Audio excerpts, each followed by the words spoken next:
Kembali di Kompas Siang Saudara, setelah 2 pekan berstatus PPKM level 2, Ibu Kota DKI Jakarta akhirnya turun level menjadi level 1. Sektor non-esensial kini diizinkan bekerja di kantor hingga 75% kapasitas.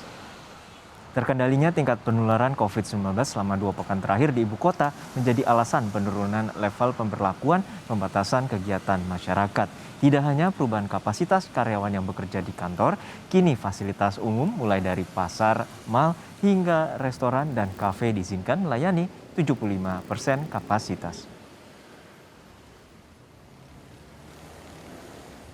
Mengantisipasi gelombang ketiga kasus corona, pemerintah mengumumkan upayanya mengatasi kesehatan masyarakat saat pandemi COVID-19 menjadi endemi dengan membangun ketahanan tubuh masyarakat.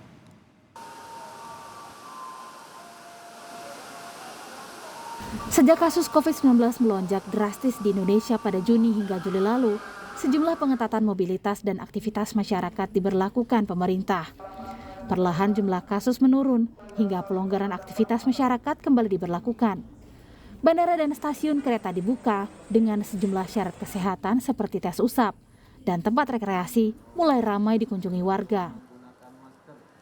Namun gelombang ketiga kasus COVID-19 masih mengintai, terutama dengan pola pasca libur nasional di mana handai taulan berkumpul. Pemerintah mencoba mengantisipasi. Daerah dengan pembatasan kegiatan masyarakat yang naik levelnya diperketat lagi mobilitas masyarakatnya. Kami sekali lagi menghimbau agar seluruh masyarakat patuh karena kita masih berjaga-jaga terhadap kemungkinan gelombang ketiga yang mungkin terjadi pada nanti Natal tahun baru yang akan datang. Jadi kita ingin cakupan vaksinasi lansia dapat dalam waktu 2 bulan ke depan mencapai 70%. Saya kira Menteri Kesehatan, Panglima TNI, dan Kapolri sekarang bekerja habis-habisan untuk mencapai target ini sampai dengan akhir tahun ini. Menteri Koordinator Pembangunan Manusia dan Kebudayaan Muhadjir Effendi pun menyatakan pemerintah menghapus cuti bersama Natal pada 24 Desember demi mencegah warga berbondong-bondong liburan. Pokoknya sementara jangan punya rencana mudik gitu. Jadi nggak usah beli tiket dulu dan nggak usah merancang dulu untuk bepergian jarak jauh karena juga kemungkinan besar akan kita atur secara ketat seperti tahun lalu. Karena itu harus ada aturan yang betul-betul bisa memastikan bahwa tidak akan terjadi gelombang ketiga seperti di negara yang lain sekarang. Sementara 3 menteri koordinator mencegah datangnya gelombang ketiga kasus corona, Satgas COVID-19 berupaya supaya pandemi berakhir dan mengantisipasi bila pandemi berubah menjadi endemi. Di saat endemi, warga mesti sadar berdampingan dengan COVID-19. Untuk itu, patuh pada protokol kesehatan adalah kewajiban masyarakat. Sementara kewajiban pemerintah adalah meningkatkan pelayanan kesehatan dan ketahanan tubuh masyarakat. Belajar bagaimana transisi dari pandemi ke endemi, kita saat ini tengah berupaya untuk membangun ketahanan kesehatan masyarakat Indonesia. Bukan hanya saja menyelesaikan permasalahan COVID, tapi juga tantangan-tantangan penyakit baru menular lainnya.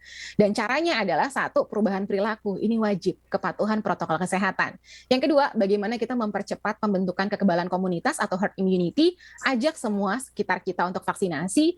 Ketiga, menguatkan kapasitas dan infrastruktur kesehatan, rumah sakit tetap standby, isoter, isolasi terpusat juga dilakukan, testing, tracing. Dan yang keempat adalah mengawasi distribusi varian, ini tetap dilakukan. Kita coba lihat varian yang ada di Indonesia, mutasinya di mana aja. Dan yang terakhir adalah menyusun rencana pengendalian jangka panjang. Salah satu peningkatan pelayanan kesehatan adalah menyediakan obat terapi COVID-19 yang sudah dijajaki Menteri Kesehatan Budi Gunadi Sadikin.